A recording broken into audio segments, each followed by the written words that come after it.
G'day folks, Twiddle here. I decided to do a series of frequently asked questions in the real estate industry because I've been getting a lot of emails and a lot of comments, a lot of phone calls from a lot of people and the questions are doubling up and I'm giving the same answers. So I thought there must be more people out there with these questions than just some of my coaching clients. So I thought I'd address them one by one every week or two, whatever it takes. Maybe this will go on with some answers to some of your most pressing questions. And the one that I'm going to cover today is this. I've been getting calls from some of my guys saying, I've got a fair few listings because they've been listening to, the trainings that I've been providing. And so they've got a listing list a mile long and they're having some trouble selling them, actually moving them, finding the buyers. And the comments coming to me that there's no buyers, Glenn. There's just not as much activity. There's no buyers. And I understand that that may be true, that they're not getting as many buyer inquiries. But I tell you what, I'll buy every single one of their properties, and so will many other people.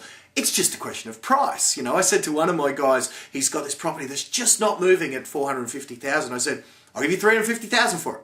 I haven't even seen it. I don't even know. It could be a shed for all I know. I have no idea. But do you see the point? At a price, every one of those properties will sell. And the question is to find the highest buyer between what I'll pay without seeing it, just, some ridiculous price, which is ridiculous, but the highest price between ridiculous and what the owners want, which if it's not selling after 6 months in some cases, which is also ridiculous, finding the highest price in the middle of that. And just say that highest price that the market is willing to pay is less than what the owners will accept, well, the owners are your buyers. So with tongue firmly planted in cheek, you might shake the owner's hand and say, congratulations, you've bought the house. Now, should I send around our property manager or are you intending on living there? Because really that is the decision that they're making. If the owners, after adequate marketing, after doing all the things right that myself and other real estate coaches train you, if you've done your job correctly, and you've brought them to the highest price that the market is willing to pay, you've done your job. Now their decision is, do they really want to sell in this market here today?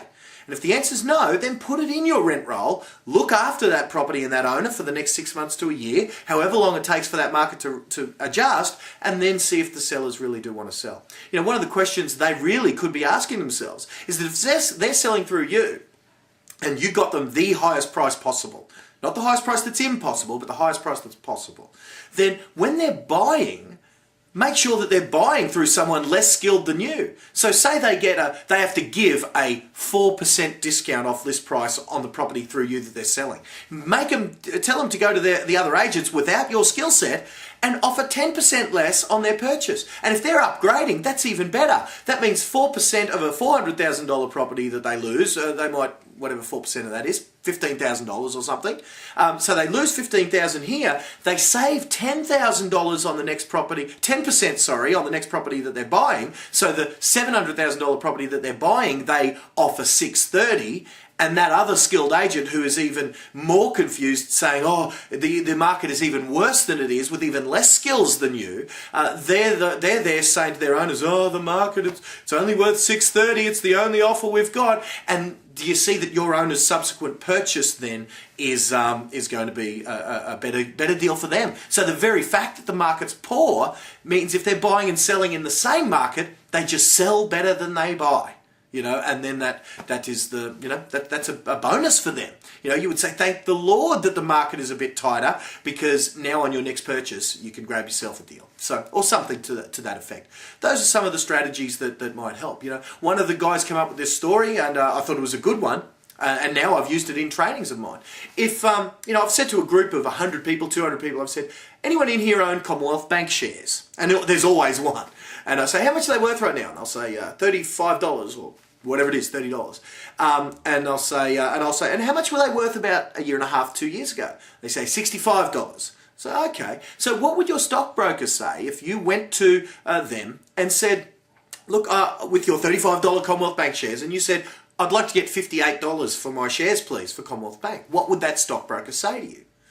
And that's your role as well. Your role for your seller's own good is to be as good as you can be, as transparent as you can be, get the highest price that the buyers are willing to pay, and if that is unsatisfactory, then they hold on to their Commonwealth Bank shares, if that makes sense. And until the market adjusts and those Commonwealth Bank shares are worth what they would like them to be worth again. Because at the moment, at this point in time, they're not worth $60. Just as those property owners' houses may not be worth $420,000, it may only be worth $390 or $385 now.